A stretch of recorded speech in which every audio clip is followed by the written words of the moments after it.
you really want me on the team? What's your approach to recruiting? You want first place, come play with me. You want second place, go somewhere else.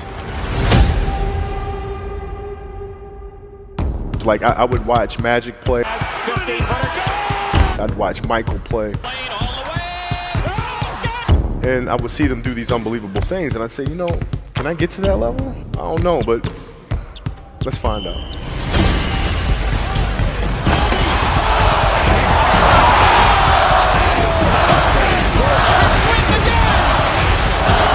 That's why he's the best player in the game.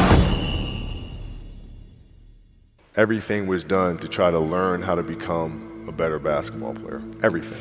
Everything. And so when you have that point of view, then literally the world becomes your library to help you to become better at your craft. So because you know what you want, the world's giving you exactly the information you need to become better at it. Because you know what you're looking for.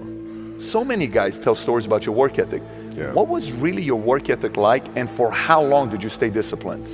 Well, I mean, every day. I mean, since 20 years. I mean, it was an everyday process, and trying to figure out strengths and weaknesses. For example, jumping ability. Man, my vertical was a 40, it wasn't a 46 or a 45. My hands are big, but they're not massive. Right? So you got to figure out ways to strengthen them so your hands are strong enough to be able to palm a ball and do the things that you need to do. Quickness, I was quick, but not insanely quick. I was fast, but not ridiculously fast. Right? So I had to rely on skill a lot more. I had to rely on angles a lot more. I had to study the game a lot more.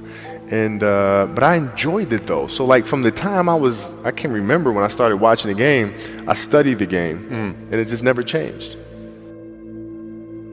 It's a good separation for me, emotionally, to be able to put myself in a place where at practice or when I'm training or during games, I switch my mind to something else. I switch my mode into something else, right? For me, it's the equivalent of Maximus, Decimus Meridius, and Gladiator picking up the dirt, smelling the dirt. It's go time.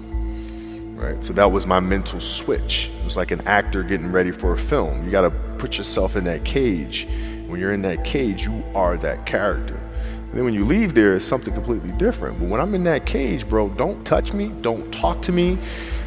Just leave me alone. How did you get mentally and emotionally so strong where it doesn't bother you? Well, you got to look at the reality of the situation. Like for me, it's not, you kind of got to get over yourself.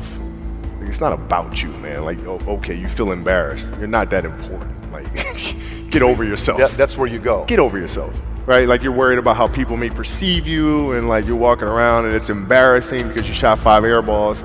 Get over yourself, right? And then after that, it's okay, well, why did those air balls happen? Got it. High school, year before, we played 35 games, max, right? Week in between, spaced out, plenty of time to rest. In the NBA, it's back to back to back to back to back to back to back. I didn't have the legs. So you look at the shot, every shot was online. Every shot was online, but every shot was short. Right? I got to get stronger. I got to train differently. The weight training program that I'm doing, I got to tailor it for an 82-game season so that when the playoffs come around, my legs are stronger and that ball gets there. So I look at it with rationale and say, okay, well, the reason why I shot air balls is because my legs aren't there. I go, well, next year they'll be there. That was it. Done. Done.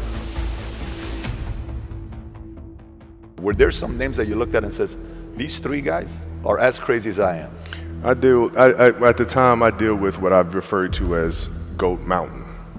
I went to Goat Mountain and I talked to Magic, Michael, Bird, Hakeem Olajuwon, Jerry West, Oscar Robinson, Bill Russell. So I would talk to them. What did you do? What were your experiences? Michael in particular, he's become my big brother. He's been my big brother since I first came in the league. And what was that process like? So I went to them and started understanding the ins and outs of the game and how they approach things and their level of detail and obsessiveness, and that's what I did. The players that had that passion but weren't willing to commit their entire lives to doing that, right? It's a choice, right? You have other things. You have family. You have all these other things that you have to do. The game can't really be your #1 priority. And so I was looking at that like, man, this is going to be fun. If I'm buddies with you from high school, if I'm a cousin of yours, what happened to our relationship? How did that gravitate when you went into the league and you're determined to become the greatest, or you're determined to become one of the greatest? What happens to our relationship? Well, it suffers. It does suffer. Oh, yeah. Okay. Yeah. And you understood that. You were okay with that. Well, yeah. And the people that love you, like friends and family, like they know that about you. Got it. So they let you be you. And when you reconvene, you pick back up where you left off. But make no mistake about it, everything in between is lost, right? So those long-term relationships, the commitment of time of, taking vacation. Like I see a lot of players take vacations with other players that are close friends. And they'll just take vacations just to take vacations, or just hang out just to hang out. Like I never did that. But it was a Why not choice. though? Why didn't you do that? Well, because when I retire, I didn't want to have to say, I wish I would have done more. I don't want that. I don't want that. You got a lot of people paying their hard-earned money to come watch you perform. You're playing against the Golden State Warriors. Score is 107-109. You guys are close to getting into the playoffs. You know exactly what happens in the game. You go up, you're about to take your shot, and then all of a sudden, boom, Achilles happens, right? He went and hit the free throws, and then you walked off the stage. Yeah. You got the surgery done. When I went in the trainer's room, my kids are in there, and they're looking at you and stuff, and I'm looking at them, and I'm like, it's all right. Dad's gonna be all right. It'll be fine. It'll be all right. It'll be all right. It'll be all right. As a parent, you gotta set the example. You gotta set the example. This is another obstacle. This obstacle cannot define me. It's not gonna cripple me. It's not gonna be responsible for me stepping away for the game that I love. I'm gonna step away on my own terms. And that's when the decision was made that, you know what? I'm doing it. I'm doing it. You're a freaking beast, bro. Yeah, hey.